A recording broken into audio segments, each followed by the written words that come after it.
Hey guys, Chris Chabre, Chabre's Hot Rod and Fab.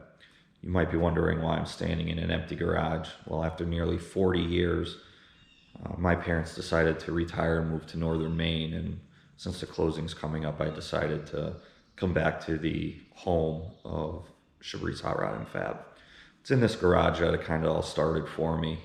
My father taught me how to spin wrenches when I was young, and before this garage was built 25 years ago, my 65 Comet sat on his car trailer, and that's where we were building it. In this garage, I lowered my first truck. I lifted one of my other trucks, messed with hydraulics, built, an engine in here, rear axles. Um, can't even count how many projects have come in and out of these doors, whether they were my own, friends' work, my father's own projects, my brother's projects, down to, tearing apart dirt bikes and quads and what have you. Uh, so this is where it all started. At 15, like I said, I wanted a car. My father was like, well, you better get a job. And I started working for his carpentry business.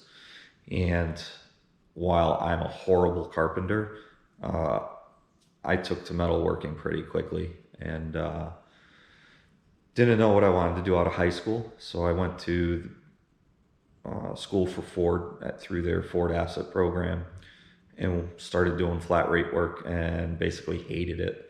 And by 21, I quit and went on to be a machinist.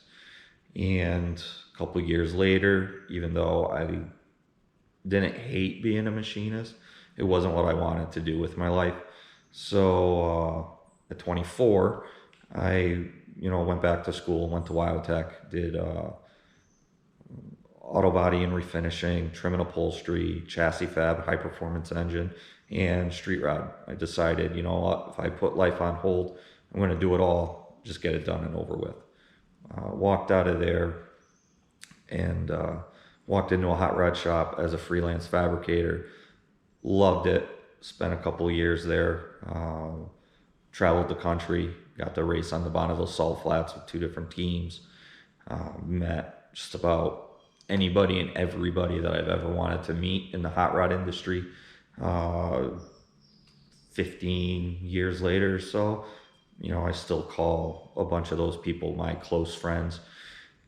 So I'm the type of person that always has to learn, always has to outdo yesterday.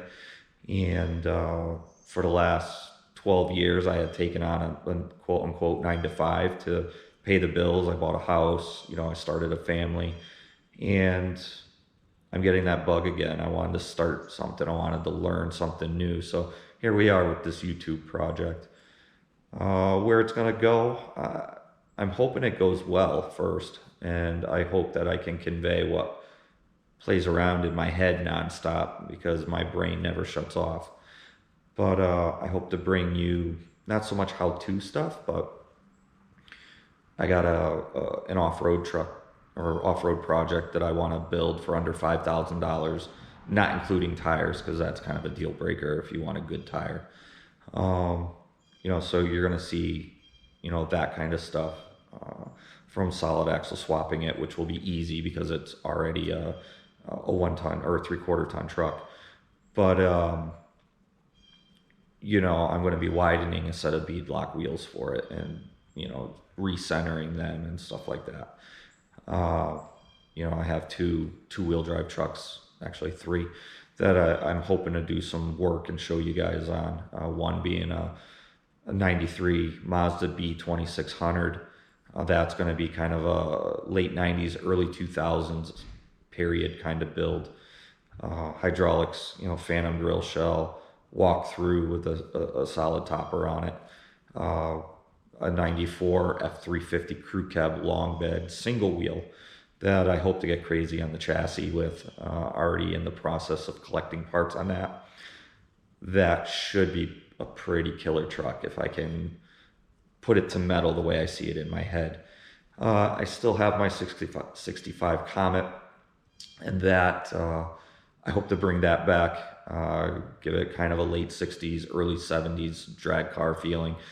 Not a gasser, not a straight axle. Think pro stock, early pro stock. You know, mechanical gauges, Fenton gyro front wheels, tunnel ram, stick shift, you know, drag slicks all the time kind of stuff. I have an altered chassis from a car that was built in Torrington here in Connecticut. And, you know, so hopefully I can, you know, bring you guys some cool stuff in the automotive world. In the non-automotive world, I want to bring in some industrial fab. I got a drafting table that's burning a hole in my head that I want to design and build. I want to show you guys, because I'm not made of money and a lot of us are not. So I'm constantly searching Facebook Marketplace and Craigslist and eBay for, you know, my next set of tools.